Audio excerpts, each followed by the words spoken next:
Hey, what up, peeps? Welcome back to the flip side. This is my Mortal Kombat 11 rewrite. I've been working on this for a while. I even typed out the story and everything, and I'm finally ready to share it with you guys. I'm recording this on PowerPoint, so this might feel a little bit different.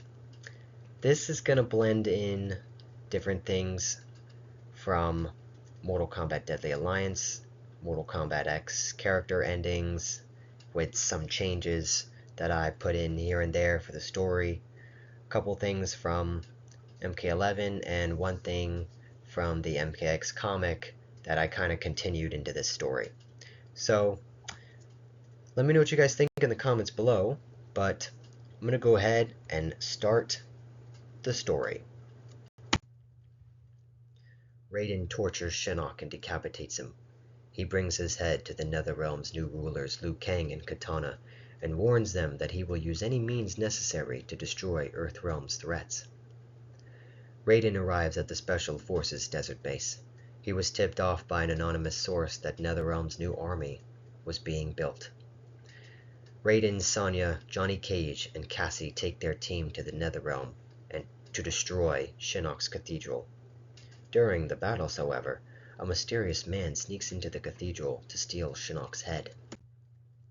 Raiden causes a diversion, fighting the undead army while the Special Forces take on the Revenants. They escaped back to Earthrealm with the cathedral demolished. Shinnok's head is seen still intact among the rubble. Quan Chi was dead, until he awoke in a strange plane of reality. The Elder Gods gazed down at him. They offered him a second chance at life. Raiden's power after Shinnok's demise had grown too large for their liking. The Elder Gods promised Quan Chi that if he killed Raiden, he would not suffer the damnation of the Netherrealm. There was a voice calling to Ermac. It was faint but irresistible. He followed it into Shao Kahn's old fortress, where he saw a bright orb. It led him to a tomb where the orb and the voice disappeared. Suddenly, one of Ermac's souls wrenched out of him. The soul took form of a man. He consumed soul after soul. Ermac was weakened and fell unconscious. Unbeknownst to him, the long-dead Shang Tsung had risen again. Jackie and Li Mei were on an espionage mission in Outworld. After Kotal Khan's attack on the Special Forces during Shinnok's invasion, he became a target for Earthrealm. Jackie and Li Mei followed Kotal into an equatorial jungle. Kotal Khan and his allies were investigating Ermac's disappearance. Aware that they were being followed, Kotal led Jackie and Li Mei into a hidden pyramid. He had something special planned for them. Kotal and his pursuers weren't the only ones in the pyramid. Rain and Tanya were after a crystal skull that held magical properties. The two were Outworld's most wanted fugitives, but they would use this relic to aid them against Kotal Khan and finally free Edenia from his grasp. Jackie and Li Mei confronted Kotal, the skull in his hand. They attacked him but were met by Kotal Khan's forces, allowing the Emperor to run. But Jackie caught up to Kotal Khan and attacked him. The fight was short, for she defeated Kotal Khan and ran off with Li Mei. Backup had arrived to protect Kotal Khan, but he held them back. He let Jackie knock him down and take the skull. He would leave the Earthrealmers to their fate. Quan Chi awoke in a dark building. He must have been brought here by the Elder Gods. He came upon a mummified army and realized this was the tomb of the Dragon King Onaga. There were texts and scriptures with instructions on how to revive the army. To Quan Chi's surprise, Shang Tsung came out of hiding and showed himself. The sorcerer explained that he had a backup plan for if he was ever to be killed. Long ago he had casted a spell on his tomb that acted as a magnet for souls that could be drawn. Shang Tsung suggested that they work together if they wanted to take back Outworld for themselves. But Quan Chi knew that they would betray each other in the end. He attacked Shang Tsung. The sorcerer was weaker than he was back during the tournament. He had less souls at his disposal, but he was still strong enough to take on this necromancer opponent. Shang Tsung had one free moment to outmaneuver Quan Chi, and he used it to end the fight. Eventually, they both agreed to be allies. They would deal with each other after their enemies were eliminated. The Deadly Alliance was formed to conquer Outworld and take revenge on their adversaries. Elsewhere, another alliance was forming. Goro and Dagon had been mutually allied after the creation of the Reiko Accords. Seeking a way to regrow his arms, the Red Dragon somehow benefited from helping Goro. He was even given temporary metal arms.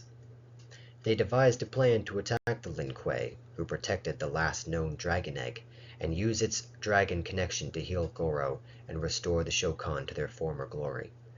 But the time wasn't right at the moment. Quan Chi and Shang Tsung traveled to the Netherrealm where Noob Saibot led them to the Revenants. They would take orders from the Deadly Alliance without question. The Revenants traveled to the Living Forest and Outworld. The Deadly Alliance's next step was to summon a Soulnado. They would draw the amount of souls needed to resurrect the ancient army. They were to complete the ritual and leave before any trouble. Other Revenants would act as spies to inform those in the Living Forest if Earthrealm or Outworld were on their way. Better for the two realms to fight and stay distracted. Rumor had spread of a Soulnado in the Living Forest. Kublai Khan sent one of his closest agents to investigate who the Soul Stealers were. At the Special Forces desert base, the Crystal Skull was being analyzed. Raiden, Johnny, Sonya, Cassie, Jackie, and Jax were trying to get a closer look when suddenly tentacles came out of the skull, reaching for everyone in the room. One tentacle was close enough to Sonya. It caught her and wrapped around her neck. Everyone was able to get it off of her, but Sonya suddenly collapsed on the floor. She was unconscious and taken to the medical wing. Raiden entrusted Cassie alone to investigate the origins of the relic. Cassie was following Jackie's instructions on how to find this hidden pyramid when she immediately noticed a glowing green tornado forming in the distance. She followed it into the Living Forest. Cassie then recognized one of Kotal's closest agents. Cassie tried to ask them questions and reason with them, but she was met with aggression. She was forced to defend herself and defeated her opponent. She looked up and saw the Soulnado dissipating. Cassie sprinted as she made her way deeper into the forest. Her peripheral vision caught an old man in a yellowish cloak, sneaking about, holding a large vial of souls. Cassie asked who he was, but he was silent. She told the stranger to freeze, but he ran off. Catching up to him, Cassie tackled him.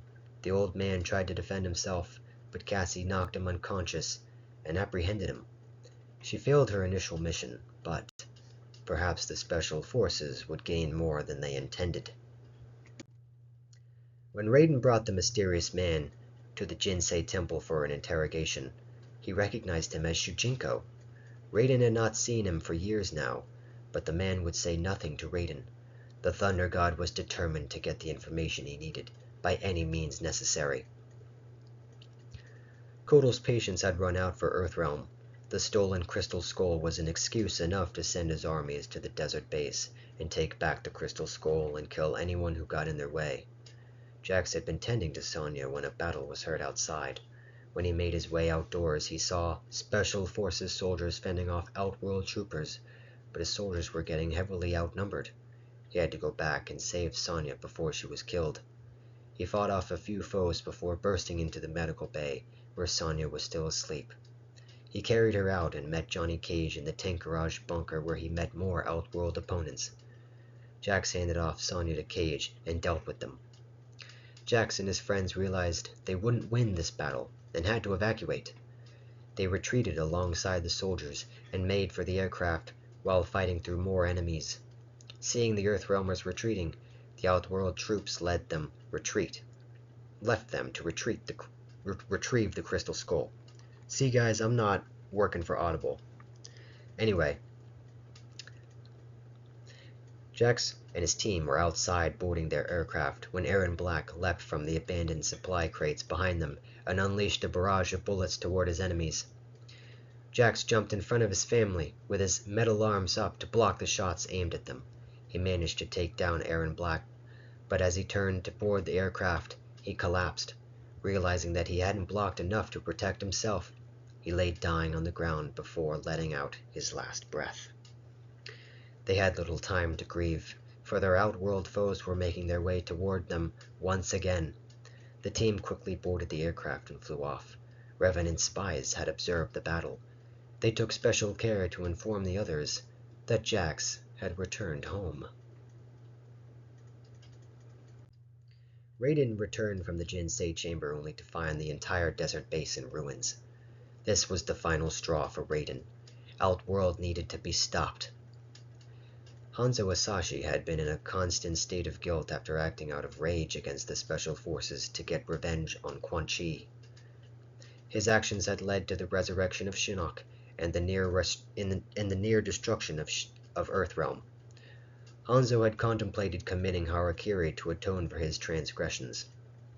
When Raiden arrived at the Shirai Ryu Fire Gardens, instead of sentencing Hanzo to death, he sentenced him to life. He brought Hanzo to the Jinsei chamber and infused him with a small part of the Jinsei, strengthening his mind and body. Raiden then informed Hanzo of the conflict between Earthrealm and Outworld, and that if he wanted to make up for his mistakes, he could aid Raiden in pushing back Outworld. Hanzo assembled the Shirai Ryu and prepared for war. Earthrealm sprung a surprise attack on Outworld. Raiden's forces were overwhelming. Raiden and Hanzo put down their enemies and defeated Kotal Khan. Raiden prepared his killing blow to Kotal, but as he went to strike, a beam of light shot down from the sky, and the both of them were teleported to the heavens. The elder gods above them explained that Raiden's invasion had disrupted the balance between the realms. To restore it, the elder gods would have to reinstate Mortal Kombat. Li Mei was the only one to push back against the invasion. She had aided the Special Forces with Outworld refugees during the realm's civil war, but she could not have a hand in the coming destruction of her own realm. Li Mei's arguments fell on deaf ears, so she fled back to her home village when they arrived in Outworld. But her reunification with her friends and family was short-lived. The Deadly Alliance and the Revenants had stormed her village. The people resisted but could not stop the undead soldiers, falling, then rising again before her eyes. She saw the sorcerer Shang Tsung harnessing the souls of the village people that then embodied the corpses of the mummified invaders. Li Mei jumped on a horse and fled the carnage, not once looking back. Sonya had been dreaming while in a coma. Kano held Cassie and Jax hostage and had to pick who to save. Sonya picked her daughter and watched as Kano shot Jax in the face. Sonya awoke still screaming from the nightmare. She was in a different-looking Special Forces medical room. Her friends and family were relieved to see Sonya in good condition. Hearing the news of Jax's death, Sonya became enraged and swore to avenge Jax by winning the Outworld tournament. Sonya, Johnny, Cassie, Jackie, and Scorpion would be pitted against Reptile, Chameleon, Ermac, Nitara, Aaron Black, and Kotal Khan. Sonya was out for blood. She challenged Aaron Black and defeated him. She had her opponent strangled, but she looked at Johnny, and she remembered her altercation with Kano at the refugee camp. Killing Black won't bring Jax back. She decided to be the better person and release him. Sonya then directly challenged Kotal, but this would prove to be a fatal mistake. Kotal Khan outclassed her in almost every way, and with one last powerful blow to Sonya, she was knocked back and onto the ground. She tried to stand herself up, but was too weak. Kotal Khan lifted his sword to swing at her neck when suddenly he was struck in the shoulder by an arrow. It was night-time at the Lin Kuei temple grounds. Grandmaster Kuai Liang was awoken by the sound of a large battle. The Lin Kuei were under attack. Kuai Liang quickly donned his gear and made his way outside to see the Red Dragon and the Shokan invading the temple. He wasn't sure how they could have found the temple unless there was an informant. The Lin Kuei were quickly outnumbered, and Kuai Liang knew he needed help. The invaders were heading for the dragon egg hidden in the temple. Sonya closed her eyes and prepared for death, but before Kotal's final blow, he was struck by an arrow from somewhere. Suddenly the Revenants appeared, and a massive army surrounded them and sprang to attack. Raiden, with his immortal knowledge, recognized this army as one that used to belong to the long-dead ruler of Outworld, Onaga. Both the Earthrealm and Outworld forces were defending themselves. They found that they were losing. More and more soldiers came, and when one dropped, 2 more got back up. Sub-Zero was tasked with guarding the last dragon egg. He knew about the spell cast on it by Onaga's worshippers ages ago. Raiden realized that this was a distraction. The Dragon King Onaga would never employ Quan Chi's Netherrealm minions, so whoever sent them must be planning an attack on the Lin Kuei. Earthrealm and Outworld came to the realization. They understood the possibility of a plot, and that the situation was dire. There was another moment of reflection between everyone, but there was no time for apologies or explanations. Kotal ordered his champions to help defend Outworld, while Raiden and his allies made their escape to Earthrealm. The news had not fallen on deaf ears. Netherrealm would use this new threat to their advantage. They followed their adversaries to the Lin Kuei Temple with the full force of the Dragon Army with them. The Deadly Alliance arrived with the Revenants, including Jax, once again corrupted. Shang Tsung and Quan Chi revealed to Raiden how they returned and how they observed and manipulated events. It was now Netherrealm versus Earthrealm, Outworld, Lin Kuei, Shirai Ryu, Shokan, and Red Dragon. All were being dominated by the Dragon Army. The enemy of Lin Kuei was the friend of Goro and Dagon, who used the opportunity to fight their way to the Egg Chamber. The Dragon Army and the Revenants were holding off their enemies for them. They were making their way to the Egg Chamber, but they weren't alone. Their adversaries were catching up with them. The Revenants were supposed to be occupying them. It didn't matter. Kuai Liang, Hanzo, and the Special Forces were no match for the power of the Deadly Alliance, and were defeated if not dead. The Sorcerers were the last 2 remaining. The opposing armies were lost. The only ones standing in their way now were Goro and Raiden. Everyone had to team up against the Dragon Army if they wanted a chance at winning this. Raiden gave his allies an opening to stop Goro and the Deadly Alliance. He quickly realized time is running out. Raiden couples his power with Shinnok's amulet like he did against the Undead Army and takes on all the Revenants. Emerging victorious, he is challenged by Liu Kang. Raiden tells him that he pities how he follows the Deadly Alliance to ultimate death. Liu Kang responds with faith in their power and the Dragon Army. The fight ensues, and Raiden wins. He lamented on who his student used to be, but he was a lost cause to him now. Raiden raced to the Egg Chamber. He saw the bodies of his comrades. He would destroy the Deadly Alliance, and make sure it was for good. Goro breathed his dragon fire onto the preserving ice as it melted away. Raiden warned him of Onaga's deception, but Goro's solution was to help him and the Red Dragon preserve it themselves. The debate was pointless, and they both knew it. Goro attacked Raiden. As strong as Goro was, he ultimately lost. Seeing Sub-Zero's body, he tried to wake him. Raiden noticed 2 shadows. It was them. Filled with rage, he stood, red lightning coursing throughout him. The 3 of them engaged. Raiden fought valiantly, but the 2 sorcerers beat him to the ground. Raiden lay defeated on the ground before them. He thought about everything that led up to here, his mistakes, his many battles. Liu Kang came through his memory again. Suddenly it hit him. Just like how Liu Kang's demise was caused by his rage, Raiden's rage caused his. It changed his relationship with his friends, caused him to go to war with Outworld, to be deceived by Onaga, and get his allies killed. Never again would he make the same mistake again, for once he heard the call of the amulet dissipate. Raiden had conquered the darkness within him. To the sorcerer's surprise, Raiden stood, his lightning changing from red to bright blue as he made his last stand. Raiden's mind was clear. All his experience led to this, and it took everything he had. The Deadly Alliance was no more. Raiden would destroy them, the Dragon Egg, and restore peace to the realms. So that was it. I hope you guys enjoyed. Would you change anything? Did you like it? Did it suck? And why is your opinion trash? So, as you can see, some things from Mortal Kombat X, arcade endings were included. Some stuff was changed.